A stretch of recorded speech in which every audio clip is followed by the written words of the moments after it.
Life Extension Vitamin D3 kagsubong. Atong babatian si Ma'am Emma Erman. So, meron kayong diabetes and hypertensive po kayo before? Karon minus na. So, wala na ngayon? Kanang ubos na. Ang akong samad kay naayo na ba, naalim na. Meron po kayong sugat sa paa. Nakasuway na ko ba, nakapalit na ko life extension, bitre. Mo bisa to, yadto ko sa hospital, papuliong ko sa doktor, kay putlon magid akong tiil. Dili lagi ko kaputol. Muna nga nalipay siya ko nga na ang life extension, bitre. Kay bugoy nakakuan ako.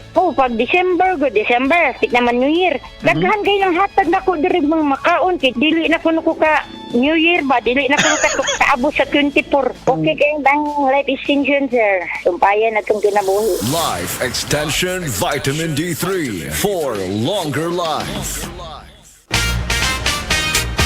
Mga igala, kini si Goliath. Aduna ko'y bagong na-discovery nga produkto sa SED Marketing. Kini mao ang SED Panyawan Coffee. Lahi kini nga klase sa kape. Siguradong ganahan ka. Kay gawas nga labian, isog, swabe, o ispiso ang timpla niini. Ang SED Panyawan Coffee, usa ka timpla lang nimo, kontento ka na. O kini, makapalagsik sa atong kalawasan. Busa, mag-SED Panyawan Coffee na kita. SED Panyawan Coffee, produkto sa SED Marketing Incorporated.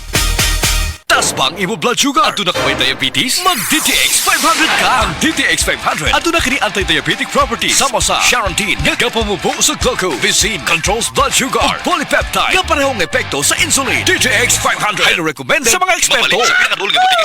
DTX 500. Ako si Mario, na ako'y diabetes, 250 akong sugar. Nagtumar ko DTX 500 kaya ang akong ugang as kayo yung BP na ayos sa DTX 500. Duha ka kapsul, buntag ko sa gabi. After 3 weeks lang, 100 na lang akong sugar. Tiktibo jud kayong DTX 500. DTX 500. Pumali sa mga butika.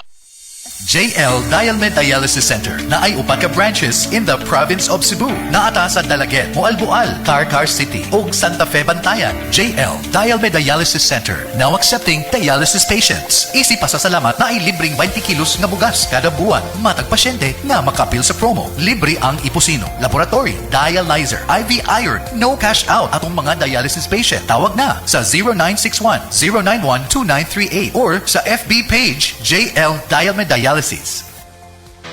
Basta sakit sa atay, magining. Ako si Joel, 38 anyos. Pipila ka buwan ang milabay, nakamatikod ko nga nagilo na akong panit ug mata. Sige, og sakit akong tiyan, talira ko malipong, ug pirming bati akong pamati. Nagpa-laboratory ko ug ingon si Dr. Valiente nga taas akong SGPT. Aduna ko'y hepatitis. Tungod kay hilig ko moinom og beer ug alak plus sigarilyo pagyud, labi na kong kuyog akong barkada. Gisulayan nako ang yiling ug sa pipila lang ka semana dako nakaayo ang kabag-ohan. Salamat sa yiling. Basta sakit sa atay, magining. Ang yiling mapalit sa mercury ug mga suking botika. Mahalagang paalala, ang yiling ay hindi gamot at hindi dapat gamiting panggamot sa anumang uri ng sakit. Heart disease, pareha sa heart attack o cardiac arrest. Numero 1 nga rason kung aning namatay sa sakit dinhi sa Pilipinas. Mag Life Extension Vitamin D3 na mo. Rekomendado sa ni sa mga medical doctors. Aprobado sa FDA Philippines o FDA USA. Mapalit sa mga butika. Usa ka Evangeline Cañete ang makapamatuod nga siya naulian ug ang iyang bana nga si Amado miubusad ang blood sugar count. So kadyod pag-apply sa kumbana sir or ako sa iya ha, nakuan yun nga nagyud say ka usaban. Taas din ang sugar sa mga asawa sa 11.7. Karon nagkuan mi atong miaging semana pod 7. Karon 6 na lang jud no result. Uning baba baba na. Gikat mo ko diha. Magparagis bila-bila herbal capsule na. Sa Paragis Bila-Bila, dili na ka mag-agwanta pa.